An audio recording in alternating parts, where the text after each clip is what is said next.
Good morning, welcome back to my new blog. যেখান থেকে আমার এই ব্লগটা দেখছো, আশা করব সবাই খুব ভালো আছো। ঈশ্বর সবাইকে খুব ভালো রাখুক, সবার মনের আশা পূর্ণ করুক। আমরাও ভালো আছি। একটা নতুন দিনের সকাল ঈশ্বর আমাদেরকে দান করলেন। প্রত্যেকের যেন আজকের দিনটা খুব ভালো যায়। সকালবেলা ঘুম থেকে উঠেই বিছানা ছাড়ার আগেই বিছানায় বসে একটুখানি প্রাণায়াম করলাম। আর আমার যেহেতু ঘাড়ে একটু স্পন্ডালাইসিস হয়েছে, তো সেইটার জন্য একটু ঘাড়ের এক্সারসাইজও করে নিলাম। তারপর ফ্রেশ হয়ে চলে এসেছি ফুল তুলতে। দেখো, ছোট্ট একটা জবা গাছে কত ফুল ফুটেছে। একদম ছোট নয়, খুব বড়ও নয়, গাছটার বয়স খুব কম। ফুলে পুরো ভর্তি হয়ে গেছে। এ পাশে জবা ফুল ফুটেছে, ও পাশে জবা ফুল ফুটেছে। আমাদের বাড়িতে এখন ফুলের আর কোনো অভাব নেই। ভীষণ ভালো লাগছে। বাড়ির গাছ থেকে ঘুরে ঘুরে ফুল তোলার মজাই কিন্তু আলাদা। কিন্তু সবার সম্ভব হয়ে ওঠে না। যাদের একদমই বাড়িতে ফুল গাছের ব্যবস্থা নেই, তারা তো কেনা ফুলের উপরেই আশ্রয় করে থাকতে হয়। তো যাই হোক, দেখো সাজি ভর্তি জবা ফুল। তারপর অপরাজিতাটা আজকে কম ফুটেছিল। আর এই দিকে দেখো কত সাদা ফুল ফুটেছে। তো এত ফুল তো আমার লাগবে না, সেই জন্যে যেটুকু প্রয়োজন সেই ফুলটুকুই আমি তুলে নেব। অযথা বেশি ফুল তুলে ঘরে নিয়ে যেয়ে কোনো লাভ নেই। ঠাকুরের ফুল তো তোলা হয়ে গেছে। তারপরে চলে এসেছি আমার সেই গতানুগতিক কাজ, ঠাকুরের বাসনটা মাজা। প্রত্যেক দিন উঠে ফ্রেশ হয়ে আগে চলে আসি আমি ঠাকুরের কাজে, কারণ ঠাকুরের কাজগুলো করে নিয়ে অন্য কাজগুলো করলে বেশ ফ্রেশনেস লাগে। তো এই যে ঠাকুরের বাসনগুলো সব মাজাও কিন্তু আমার কমপ্লিট হয়ে গেল। দেখো কি সুন্দর রোদ ঝলমলে একটা সকাল, দেখতেও কিন্তু বেশ সুন্দর লাগে। সকালের বাসি কাজ সব সারা হয়ে গেছে। এখন দেখো একটা শুকনো লঙ্কা আমি পুড়িয়ে নিচ্ছি। আজকে সকালের খাবারটা একটু অন্য রকমভাবে খাবো বলে শুকনো লঙ্কাটাকে পুড়িয়ে নিলাম। শুকনো লঙ্কা একদমই খাই না, কিন্তু চেষ্টা করছি মাঝে মধ্যে একটু খাওয়ার। আর এই দেখো, আমরা যখন ভাতের হাঁড়ির থেকে প্রথম ভাতটা তুলব, তখন কিন্তু একটা ভাত ঈশ্বরের উদ্দেশ্যে আমরা প্রণাম করে ফেলে দেব। তারপর দেখো এখানে গরম গরম ভাত, আলু সেদ্ধ, লঙ্কা, পোড়ানো লঙ্কা, কাঁচা সর্ষের তেল, ডিম সেদ্ধ, ভাত। একদম সকালের খাবারটা ভীষণ জমে যাবে। তোমরা কে কে এই টাইপের খাবার খেতে ভালোবাসো অবশ্যই কিন্তু কমেন্টসে জানিও। তো সকালবেলা বসে গেলাম ভাত খেতে। তারপর আমি আবার আমার অন্যান্য কাজগুলো একের পর এক করতে হবে। শরীরটাকে সুস্থ না রাখলে আমরা কিন্তু সমস্ত কাজ করতে পারবো না। সেই জন্যে হাফ বলতে বাসি কাজ সেরে তারপর খেয়ে নিয়েছি। এবার কিছু কাঁচা ধোয়া ছিল, সেইগুলোও সব কাঁচা ধোয়া করে নিলাম। কাঁচা ধোয়া করে তারপর আমি আমার আবার যে অন্যান্য কাজ আছে, বাজার আসছে, সেগুলো সব গোছাবো। এই দেখো আজকে বাজার থেকে কি কি ফল নিয়ে এসছে। আজকে বাজার থেকে একটা নতুন ফল এনেছে। ফলটা আমি কখনো খাইনি, ধরিনি, দেখেছি কিন্তু খাইনি, ধরিনি। এই দেখো এই ফলগুলো। তো দেখেই আমি আমার হাজবেন্ডকে জিজ্ঞেস করছিলাম যে এগুলো কি ফল।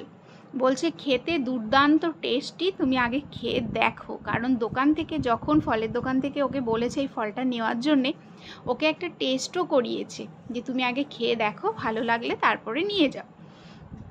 তো ওনার তো খেয়ে দিয়ে ভীষণ ভালো লেগেছে, যার জন্যে নিয়ে এসছে। তো আমরাও ফলটা খাবো। তার আগে এই দেখো কি কি সবজি এনেছে সেগুলো দেখাচ্ছি। এখানে কাঁচা লঙ্কা নিয়ে এসছে, যেহেতু শুকনো লঙ্কা খাই না সেই জন্য একটু পাকা লঙ্কাও এনেছে, মোচা, টমেটো, বেগুন, পেঁপে, পটল, তারপরে এখানে রয়েছে বরবটি, আদা, রসুন, পেঁয়াজ, লেবু, এভরিথিং সব কিছুই কিন্তু এনেছে। এখন এই বর্ষা হওয়াতে বা অনেক জায়গায় বন্যা হয়ে যাওয়াতে সবজির কিন্তু দাম এত পরিমাণে হয়েছে। বাজারে গেলে যারা বাজার করে, আমি করি না কিন্তু হাজবেন্ড আসলে একটু শুনি বাজারের দাম কি আছে, বলছে সবজির গায়ে নাকি হাত দেওয়ার মতো না, এতটাই দাম বেড়ে গেছে।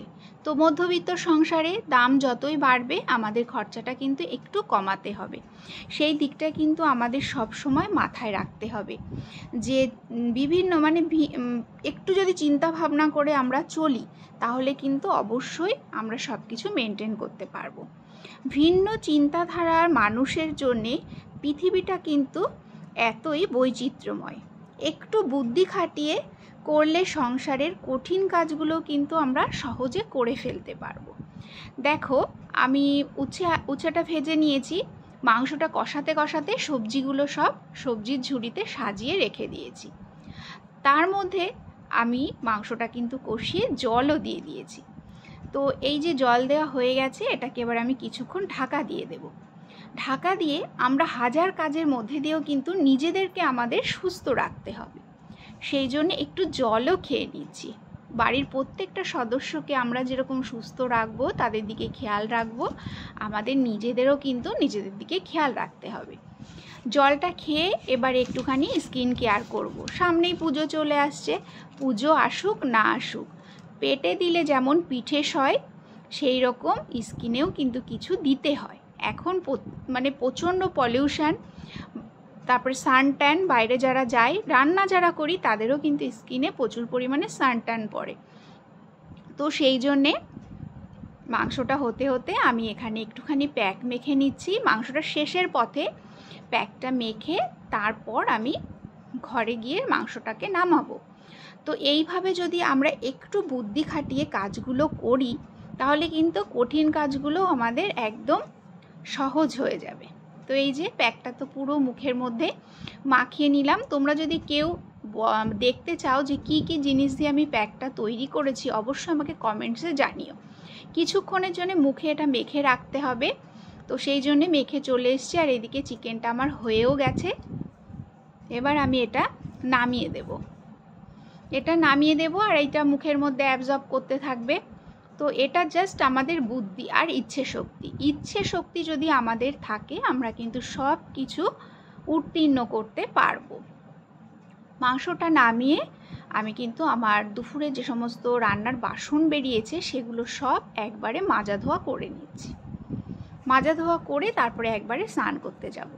তো এগুলো জাস্ট আমাদের একটা বুদ্ধি।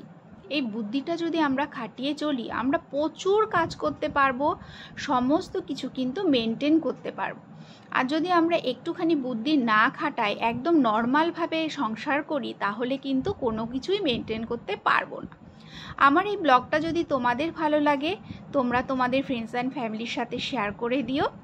আর অবশ্যই করে আমার চ্যানেলটাকে সাবস্ক্রাইব করে আমার পাশে থেকো।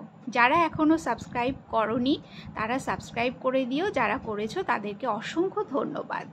একটা কমেন্টসে জানিও ব্লগটা তোমাদের কেমন লাগলো। তোমাদের একটা কমেন্টস কিন্তু আমাকে নতুন নতুন ব্লগ বানাতে অনেক বেশি উৎসাহিত করবে।